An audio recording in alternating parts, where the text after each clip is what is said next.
우리가 계속해서 히브리서 말씀을 나누고 있습니다.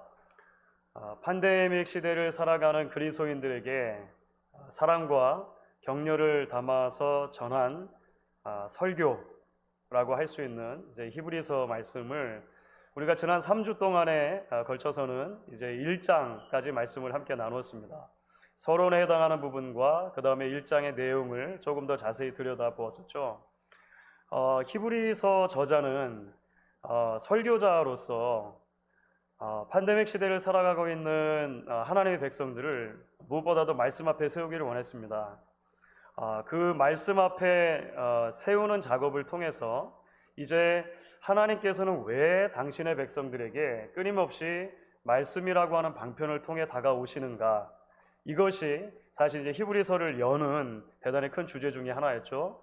그 주제의 연장선상에서 하나님께서 우리에게 보내주신 하나님의 아들, 구원자 예수 그리스도가 얼마나 탁월한 분이신가, 얼마나 뛰어나신 분이신가 라고 하는 것을 이제 논증해 주었습니다. 그래서 그 말씀의 연장선상에서 하나님의 아들 예수 그리스도가 가장 뛰어난 분이다라고 이야기할 때 1장에서는 특별히 두 대상과 예수님을 비교하게 됩니다. 제일 먼저 등장했던 그룹은 선지자라고 하는 그룹이었습니다. 구약 성경에서 하나님의 메신저 역할을 감당했던 선지자들이죠. 그래서 예수님은 그 모든 선지자들보다 크다. 왜냐하면 마지막 완전한 메신저이기 때문이다. 완전한 메시지를 완전한 메신저, 딜리버러가 되어서 우리에게 전달해 주기 때문이다. 이렇게 이야기를 합니다. 지난주에는 우리가 천사와 예수님을 비교하는 대목을 함께 나눴습니다. 왜냐하면 구약으로부터 해서 특별히 예수님 당시를 살아가는 유대인들에게는 천사와 관련해서 굉장히 크게 생각하고 심지어는 천사를 숭배하는 경향들이 있었다고 말씀을 드렸어요. 가장 큰 이유는 두 가지인데, 하나는 천사 또한 하나님의 말씀을 사람들에게 전달해주는 중보자로 생각을 했습니다. 특별히 시내산에서 주신 하나님의 율법, 그래서 율법의 전달자인 천사들, 더군다나 율법 말씀을 전달해 줄 뿐만 아니라 개인의 수호자, 그러니까 한 사람 한 사람 신앙인들을 지켜주는 수호자로서 천사를 생각했기 때문에 이제 천사를 숭배하는 단계까지 이르게 됐다는 거죠. 히브리서 저자는 예수님께서 모든 선지자들보다 크실 뿐만 아니라 천사보다도 탁월하게 크신 분이다 라고 하는 것을 논증하는 거예요. 왜냐하면 예수님이야말로 완전한 메신저이기 때문에 라고 하는 것이 하나가 또 다시 한번 등장하고, 다음으로 예수님만이 우리의 완전한 보호자, 중보자이시기 때문이다 라고 하는 이제 그 이야기를 한 것입니다. 자, 이렇게 해서 1장이 끝났어요. 그리고 이제 오늘 우리가 함께 살펴볼 대목은 이제 2장으로 들어오면서 2장의 첫 넉절을 살펴보려고 하는데요. 그러므로 라고 하는 단어로 시작을 하잖아요. 무슨 말이냐면 1장의 내용을 들었으니까 이런 말입니다. 이제 히브리서를 보면 중간중간 계속 이제 그러므로 이런 표현들이 등장할 거예요. 앞의 내용이 이만큼 던져져 있는데 이 내용을 여러분들이 이해했다면 그러므로 이제 이렇게 사십시오 얘기하는 거예요. 그러면서 오늘 이제 가장 큰 주제가 무엇이냐면 흘러 떠내려 가지 마십시오 라고 하는 겉면인 거예요. 그러므로 흘러 떠내려 가지 마십시오. 자, 이제 오늘 우리 함께 본문이 되는 말씀을 먼저 읽고 그래서 좀 설명을 해보도록 하겠습니다. 1절부터 4절까지입니다. 히브리서 2장 1절부터 4절까지 말씀을 오늘 함께 살펴볼 텐데요. 2장 1절부터 4절 저와 여러분이 교독해서 읽도록 하겠습니다. 제가 먼저 읽습니다. 그러므로 우리는 들은 것에 더욱 유념함으로 우리가 흘러 떠내려가지 않도록 함이 마땅하니라. 천사들을 통하여 하신 말씀이 견고하게 되어 모든 범죄함과 순종하지 아니함이 공정한 보응을 받았거든. 우리가 이같이 큰 구원을 등한히 여기면 어찌 그 보응을 피하리요. 이 구원은 처음에 주로 말씀하신 것이요 들은 자들이 우리에게 확증한 바니 하나님도 표적들과 기사들과 여러 가지 능력과 및 자기의 뜻을 따라 성령이 나누어 준 것으로서 그들과 함께 증언하셨느니라. 아멘. 말씀드린 것처럼 1장이 끝난 다음에 2장이 시작될 때 히브리서 저자가 이제 성도들에게 권면하는 가장 중요한 핵심 메시지는 여러분, 신앙이 흘러 떠내려가지 않도록 해야 합니다. 이렇게 이야기를 하고 있는 거예요. 도대체 신앙이 흘러 떠내려간다는 게 어떤 의미가 있을까? 그래서 이것을 먼저 생각하는 게 오늘 함께 말씀을 이해하는 데 있어서 가장 중요한 첫 걸음이 될 것입니다. 많은 이야기를 할 수 있겠지만 신앙이 흘러 떠내려간다라고 할 때 사실은 먼저 오늘 본문 자체만 놓고 보면 그 말씀의 의미를 이렇게 먼저는 해석을 할 수 있을 것입니다. 1절 후반부에 흘러 떠내려가지 않도록 함이 마땅하다. 여기에 원래 사용된 단어는 영어로는 drift away라고 하는 표현입니다. 무슨 말이냐면요, 표류하다라는 말이죠. 표류하다. 그러니까 망망대해에 배가, 원래는 배가 노도 있고 요즘 같으면 모터도 있어가지고 이제 방향이 정해져서 그 방향을 향해서 배가 가야 되잖아요. 근데 무슨 일인지는 몰라도 노도 잃어버리고 모터도 잃어버리고 배가 향방 없이 그냥 바다 물결을 따라서 둥둥 떠다니는 상태, 그게 표류죠. 드리프트웨이 하는 거죠. 그냥 향방 없이 둥둥 떠다니는 상태, 목적 없는 것, 그냥 흘러다니는 것, 이것이 이제 드리프트웨이입니다. 이와 비슷한 표현으로 오늘 말씀 가운데 보시면 3절에 또 이런 표현도 사용이 됩니다. 3절 전반부에요. 우리가 이같이 큰 구원을 등한히 여기면 이라는 표현이 나오죠. 믿음이 떠내려간다는 것과 거의 비슷한 용법으로 히브리서 저는 사용했어요. 구원을 등한히 여기다, neglect, ignore 이렇게 번역할 수 있는데요.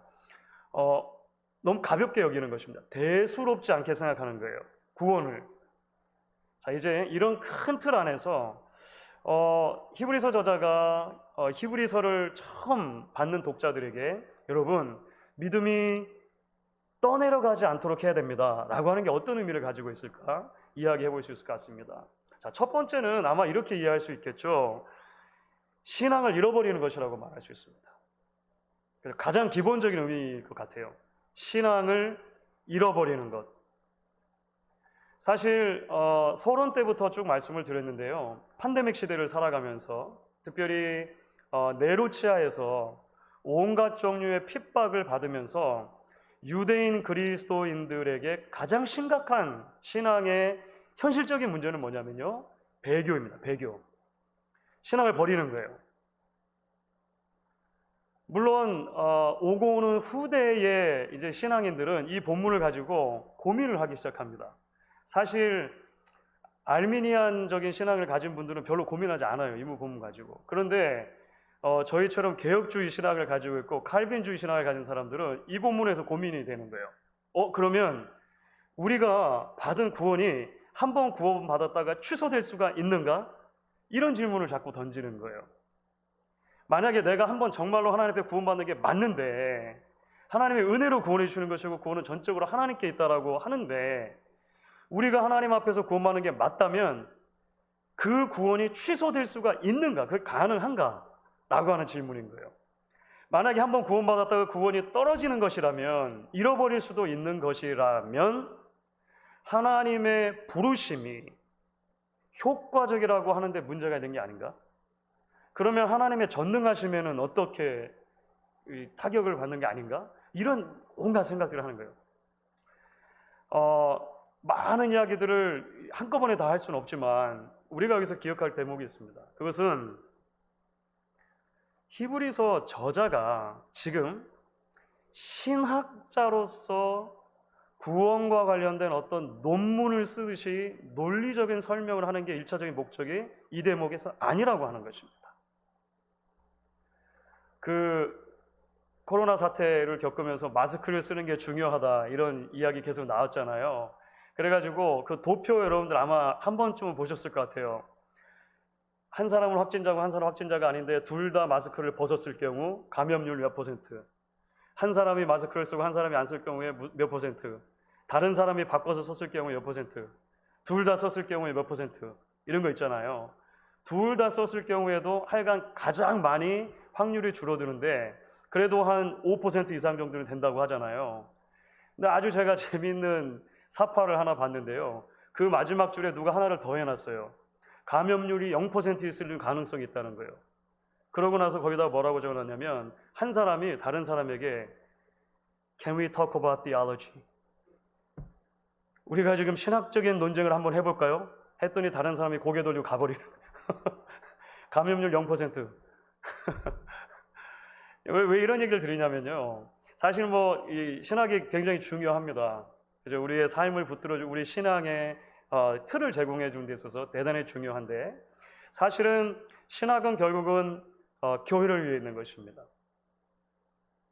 하나님의 백성들을 위해 있는 것입니다. 하나님을 섬기기 위해 있는 거예요.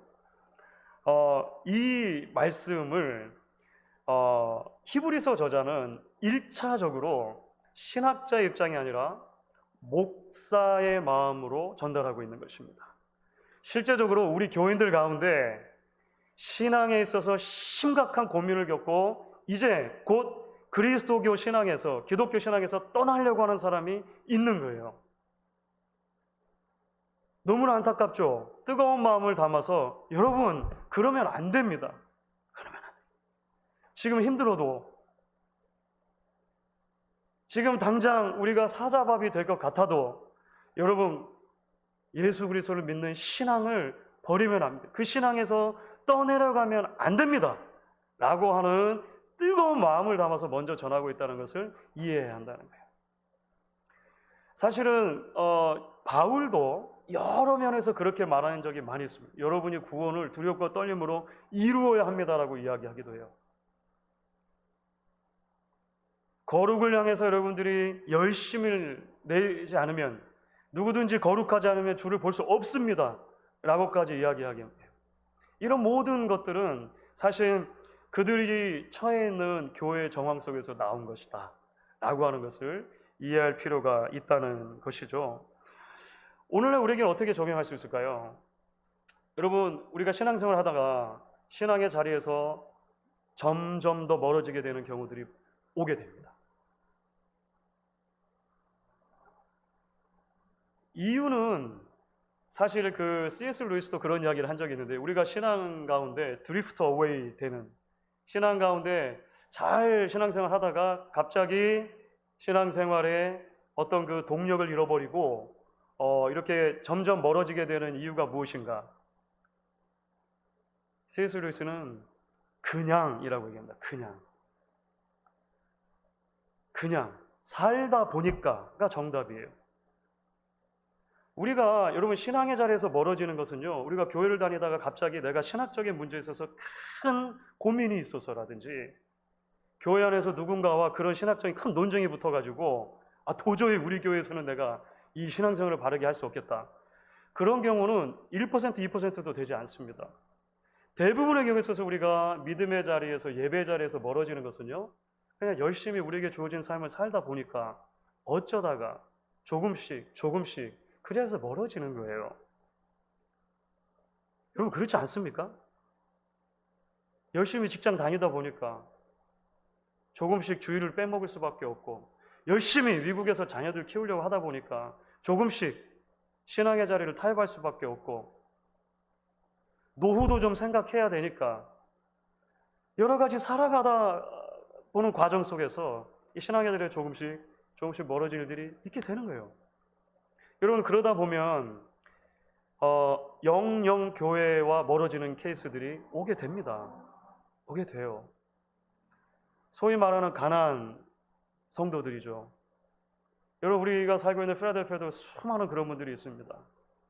목양교회에 처음 부임하고 나서 한동안 예전에 우리 교회를 잘 다녀시다가 더 이상 교회를 다니지 않는 분들, 다른 교회로 옮긴 분들은 그래도 괜찮습니다. 신앙의 공동체를 발견하시고 신앙생활을 하시는 것이니까.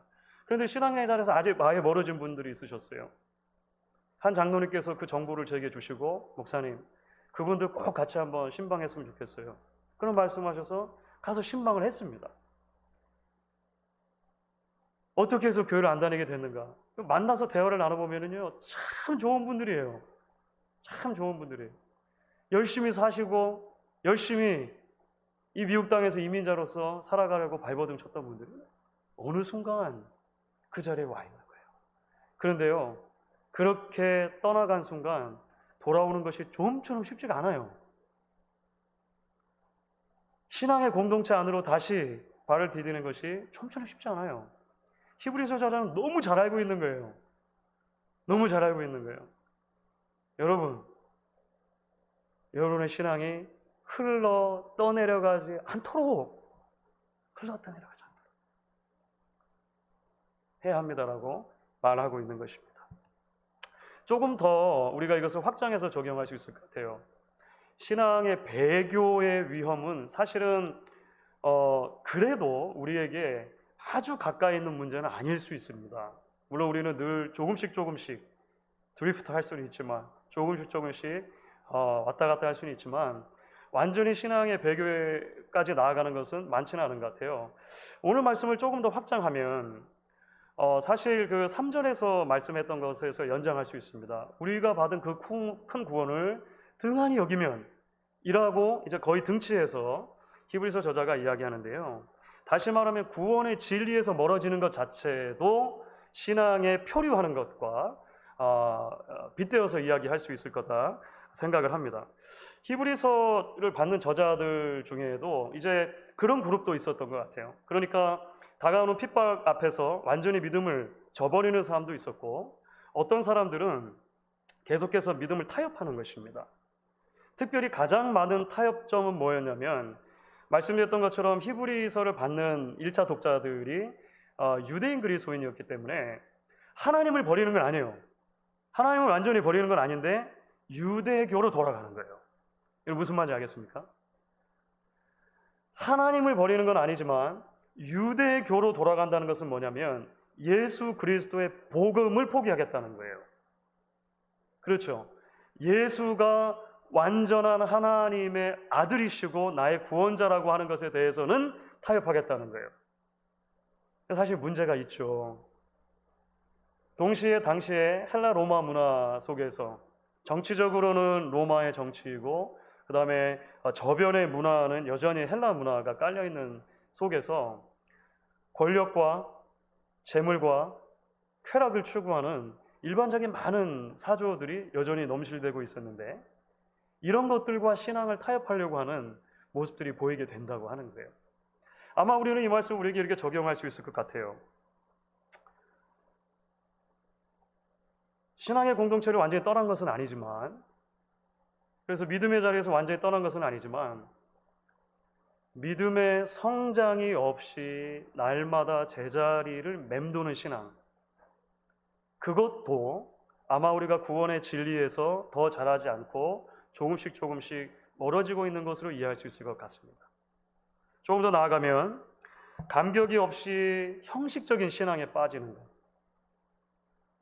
조금 더 나아가면 신앙을 내가 하나님께 내 자신을 드리는 행위가 아니라 하나님이 나를 위해 봉사해 주시는 마치 야망의 도구인 것처럼 생각하는 것, 이러한 모든 것들이 복음의 핵심에서 멀어진 신앙이라고 아마 이야기할 수 있을 것 같아요. 구약에 보면 하나님의 백성들이 하나님으로부터 멀어져서 안타까운 상황에 빠지는 많은 이야기들이 있습니다. 그런 이야기들 중에 여러분 사무엘상이 처음 열리면 사무엘이라고 하는 사람이 등장하기 바로 직전, 그 다음에 사무엘이 어렸을 때 그 당시에 이스라엘의 영적인 상황이 어땠는지가 잘 설명이 되어 있거든요. 그 당시에 이스라엘의 영적인 리더는 엘리라고 하는 제사장이었습니다. 엘리 제사장. 당시 이미 나이가 많았습니다. 그래서 제사장의 직무를 온전히 혼자는 잘 감당하지 못했고 그 두 아들인 홈리와 비느하스가 감당하고 있었어요. 자, 몇 가지 예가 나옵니다. 사무엘상을 딱 열면 이제 엘리 이야기도 나온 다음에 그 엘가나라고 하는 사람과 그 아내 한나 이야기가 나오잖아요. 사무엘의 부모가 될 분들이십니다. 그런데 이 한나에게는 아들이 없지 않습니까? 그래서 이 한나가 하나님 앞에 기도하러 갑니다. 그러니까 우리로 말하면 교회에 온 거예요. 그렇죠. 교회 와서 기도하러. 그래서 자신의 마음을 다 쏟아놓고 기도하는 장면이 1장에 바로 나오거든요. 마침 그 하나님의 집을 지키는 사람은 제사장 엘리였습니다. 그렇죠. 그런데 여러분 아시죠? 한나가 마음에 있는 것을 다 터트려서 기도하기보다는 속으로 기도를 했습니다. 그죠? silently, 묵상으로 기도하고 있는데 그 모습을 본 엘리가 가장 먼저 마음속에 떠올린 게 뭐였습니까? 아, 술 취했나 보다. 이거예요. 우리는 하도 많이 들어가지고. 그럼 여러분 한번 상상해 보십시오. 여러분이 교회에 그냥 와서 계시는데 여러분이 계시는지 모르고 누군가가 오셔가지고 교회에서 마음을 쏟아서 기도하는 거예요. 차마 소리도 못 내고 눈물만 흘리면서 교회에서 기도하고 있어요. 정상적이라면 가장 먼저 마음에 떠오르는 생각이 오늘 저녁에 술을 많이 드셨나? 이런 생각은 아닐 거 아닙니까? 이게 좀 이상하잖아요. 그죠? 그러니까 엘리 제사장이 당시의 영적인 리더로서 얼마나 어두운 상태였는가를 여실히 보여주는 것이죠. 엘리의 두 아들은 더했습니다. 홈리와 비느하스가 당시의 제사장들로서 이제 실제적인 업무를 감당하는데요. 홈리와 비느하스는 종교를 자신의 배를 불리는데 철저하게 이용한 사람들입니다. 그렇죠? 하나님께 드리는 제사 제도를 마음껏 유린하고 그래서 하나님께 드릴 제물을 자신들이 제일 좋은 부위는 다 가져가는 거예요. 원래는 하나님께 이제 그 기름을 태워드리고 남은 것을 가져가고 막 이렇게 해야 되는데 나중에 그것도 귀찮으니까 홈리와 비느하스가 생고기로 줘라, 생고기로. 삶기 전에, 요리하기 전에 내가 알아서 고기를 먹을 테니까 그렇게까지 요구하는 장면이 나와요. 철저하게 자신의 야망을 위해서 종교를 사용하는 것이죠.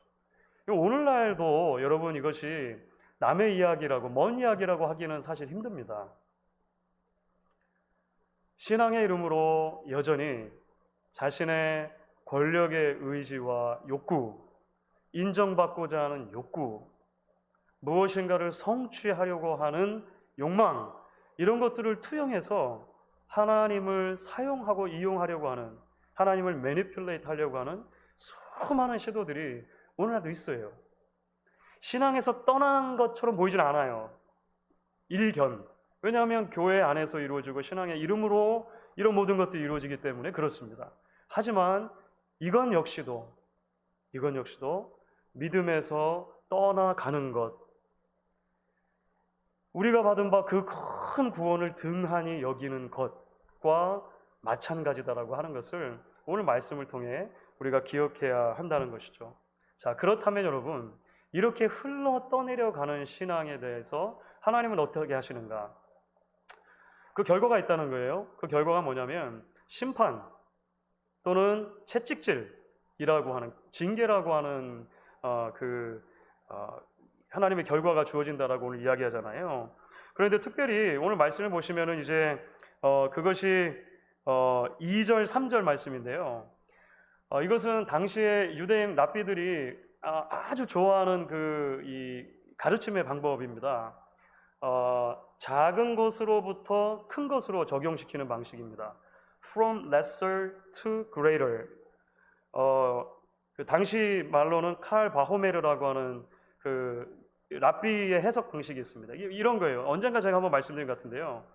만약에 제가 어디 가가지고 10불짜리 햄버거를 먹었는데 10불짜리 햄버거가 너무 맛있어요.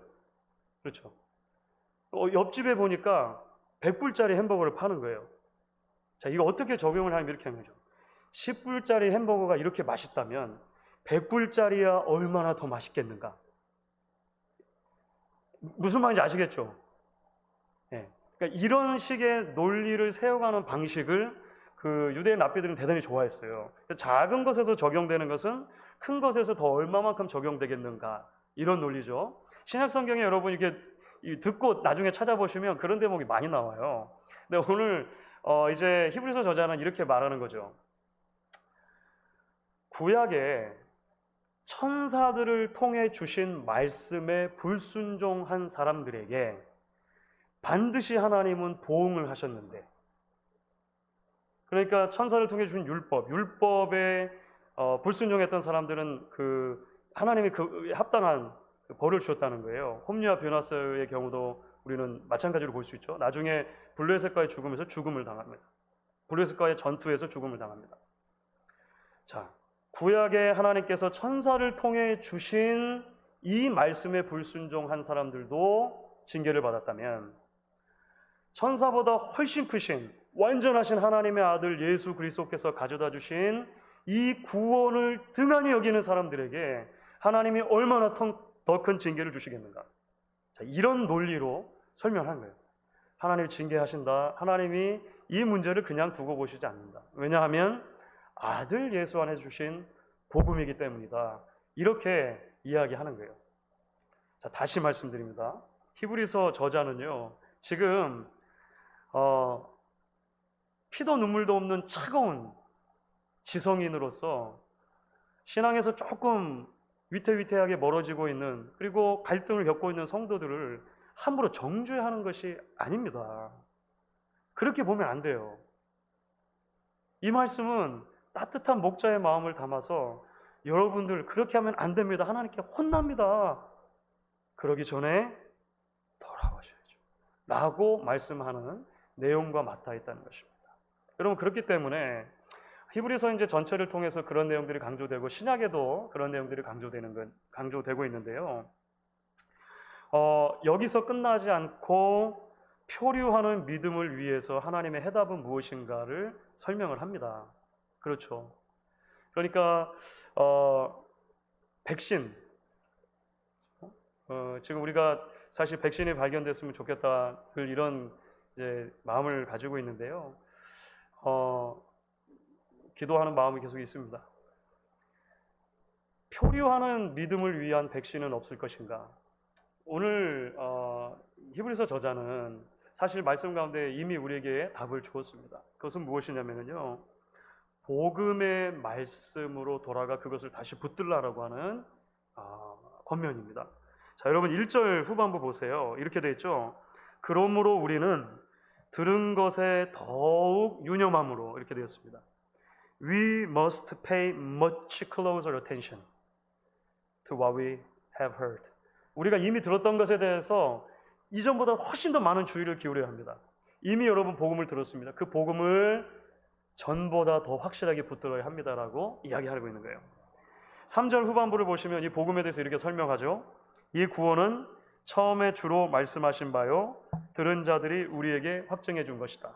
무슨 말이냐면 히브리서를 쓰는 저자나 독자들이나 예수님께 직접 복음을 들은 사람들은 아니라는 의미예요. 그러니까 복음의 2세대라는 말입니다. 예수님이 먼저 복음을 전하셨고 그것을 들은 사람이 있었고 그 들은 사람들이 우리에게 복음을 전했다. 이렇게 설명을 하는 거예요. 하지만 이 복음이 그리스도 예수의 참된 복음이므로 우리가 이 복음을 계속 붙들어야 합니다. 라고 이야기를 하고 있는 것이죠. 그러면서 성경 안에서 계속 이제 우리가 발견되어지는, 여러분, 우리가 복음 안에 뿌리를 둔 신앙을 계속 붙들 필요가 있습니다. 라고 하는 말씀이 우리에게 다가오는 것입니다. 자, 여러분, 여러분 나눠드린 교재에도 있는데요. 말씀을 한번 그래서 오늘 같이 읽어보고 싶어요. 먼저는 골로새서 1장 23절입니다. 바울이 말하는데 같이 읽겠습니다. 만일 너희가 믿음에 거하고 터 위에 굳게 서서 너희 들은 바 복음의 소망에서 흔들리지 아니하면 그러하리라. 자, 히브리서 저자가 말했던 흘러 떠내려가지 않는다라고 하는 말과 비교해서 들으면 여기에 굉장히 중요한 말씀이 있는 것이죠. 믿음의 터 위에 굳게 서서, 복음에 굳게 서서라는 말입니다. 골로새서 2장 6절 7절도 있습니다. 시작. 그러므로 너희가 그리스도 예수를 주로 받았으니 그 안에서 행하되 그 안에 뿌리를 박으며 세움을 받아 교훈을 받은 대로 믿음에 굳게 서서 감사함을 넘치게 하라. 비슷한 내용이죠. 히브리서 6장입니다. 히브리서 6장을 가면 나중에 다시 한번 믿음에서 떨어져 나가는 사람들 이야기를 할 거예요. 그러면서 19절에 이렇게 말합니다. 같이 읽습니다.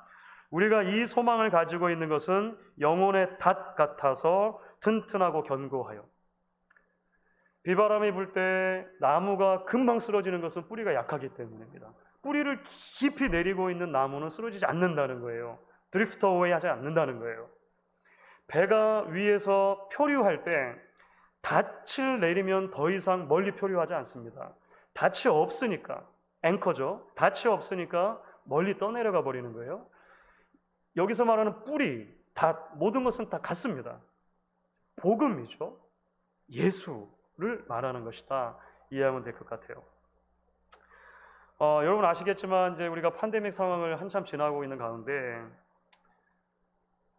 이미 이 팬데믹과 관련한 여러 책들이 나왔고 나오고 있습니다. 신학자들도 책을 쓰고 목회자들도 책을 쓰고 의사들도 책을 쓰고 경제 전문가들도 책을 쓰고 여러 작가들도 코로나 상황을 지나면서 책을 써요. 그러면서 우리가 어떻게 바뀌어야 되는가, 포스트 코로나 시대는 무엇을 우리가 준비해야 되는가 이렇게 이야기를 합니다. 물론 나름대로 한 번쯤은 생각해 볼 필요들이 있는 것 같아요. 그런데 사실 생각해 보면 아무도 이 길은 이전에 지나가 보지 않은 길입니다. 그 책을 쓴 사람들도 여전히 우리와 함께 같은 시기를 지나고 있는 사람들이에요. 아직 끝나지 않은 상황 속에서 무언가 내가 이 시대를 향한 정답을 제시해야 한다라고 하는 강박관념이 많은 사람들에게 있다는 생각이 들어요. 그것은 당연히 많은 독자들이, 많은 사람들이 무언가 우리에게 정답이 필요하지 않나라고 생각하기 때문일 거예요. 우리가 지금 여전히 이런 상황을 지나면서 우리가 앞으로 어떻게 준비를 해야 될 것인가, 교회의 운명은 어떻게 될 것인가, 어떻게 우리는 미리 준비해야 할 것인가, 정답을 찾으려고 하는 시도나 그것에 대한 정답을 내가 알고 있다라고 말하려고 하는 시도나 모두가 다 사실은 위험한 것이다라는 생각이 들어요. premature. 아직 완전히 우리가 이 모든 것들을 지나지 않은 상태에서 덜 익은 생각들이 너무 쉽게 전달되어질 수 있는 가능성들이 있다는 그런 생각을 합니다. 그런데 여러분 사실 아십니까? 사실 성경은 우리에게 답을 주고 있다는 것입니다. 그 답은 전혀 새로운 것이 아닙니다.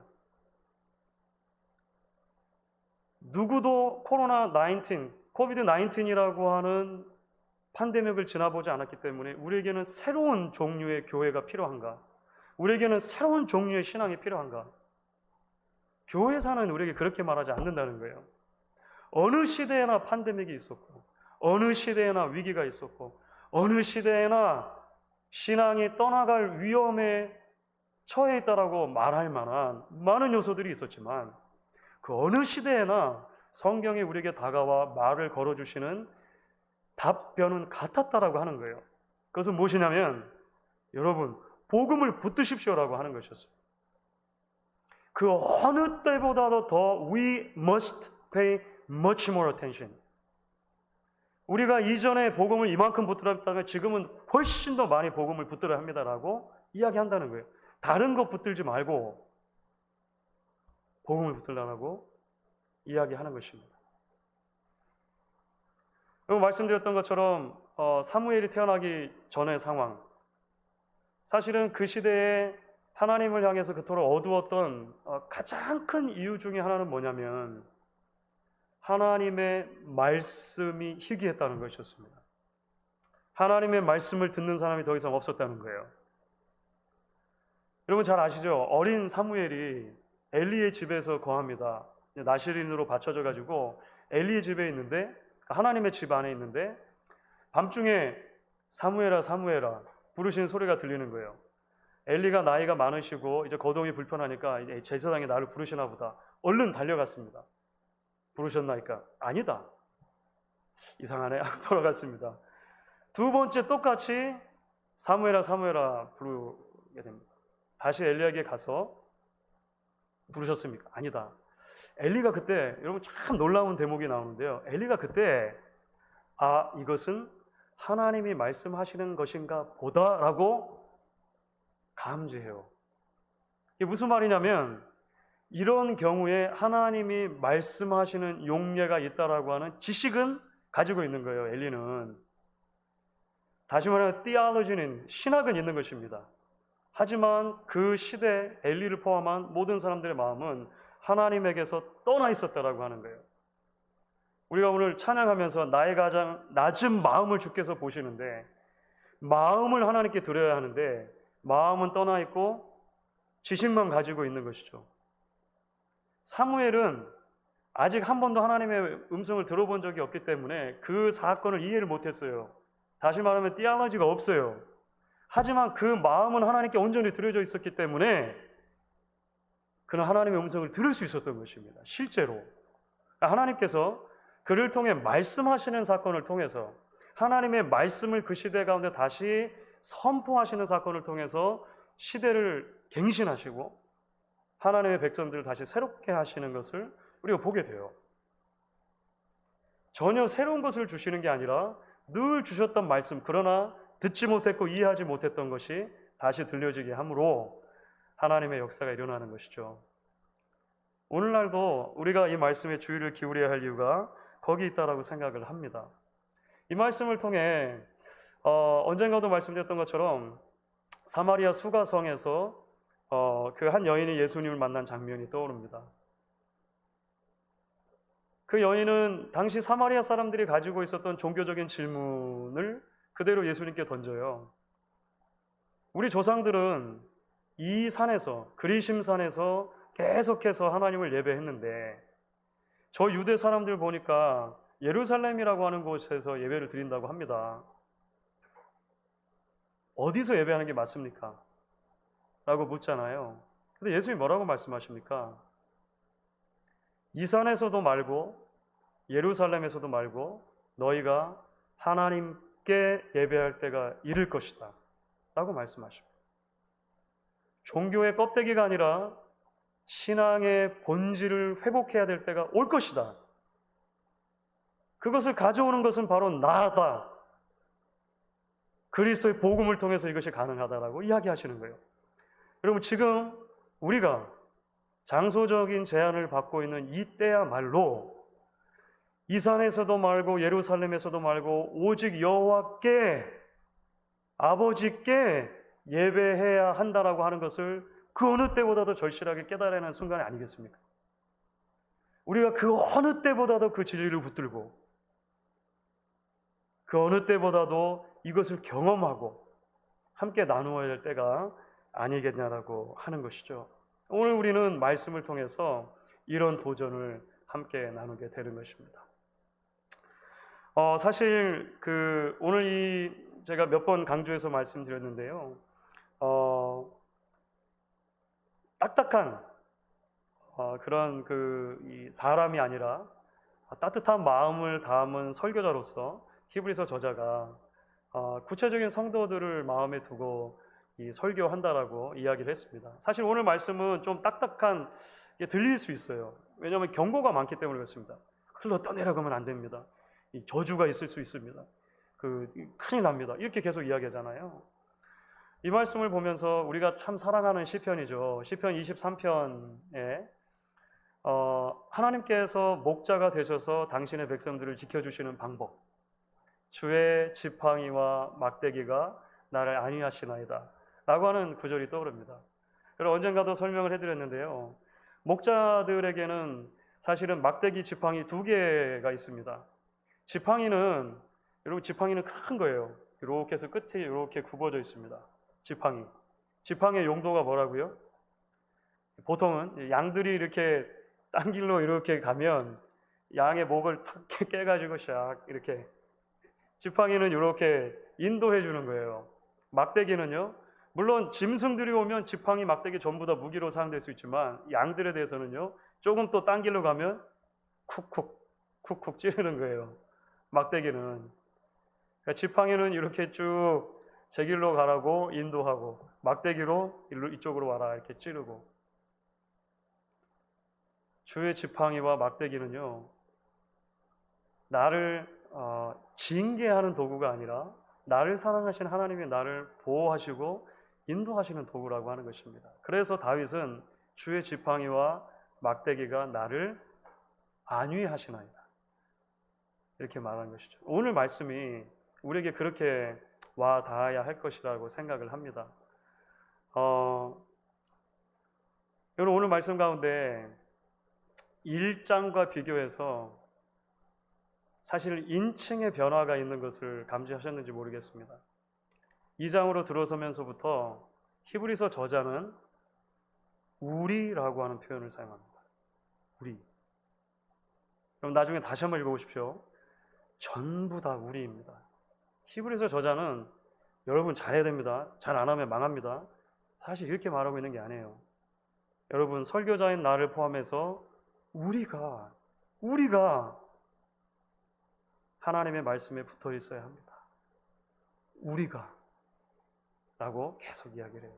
결국 이 말씀을 통해 우리 모두에게 하나님께서 다가와서 참 목자가 되셔서 우리의 손을 붙잡고 우리 같이 가자, 함께 가자 라고 말씀하시는 그 음성을 들을 수 있으면 좋겠습니다.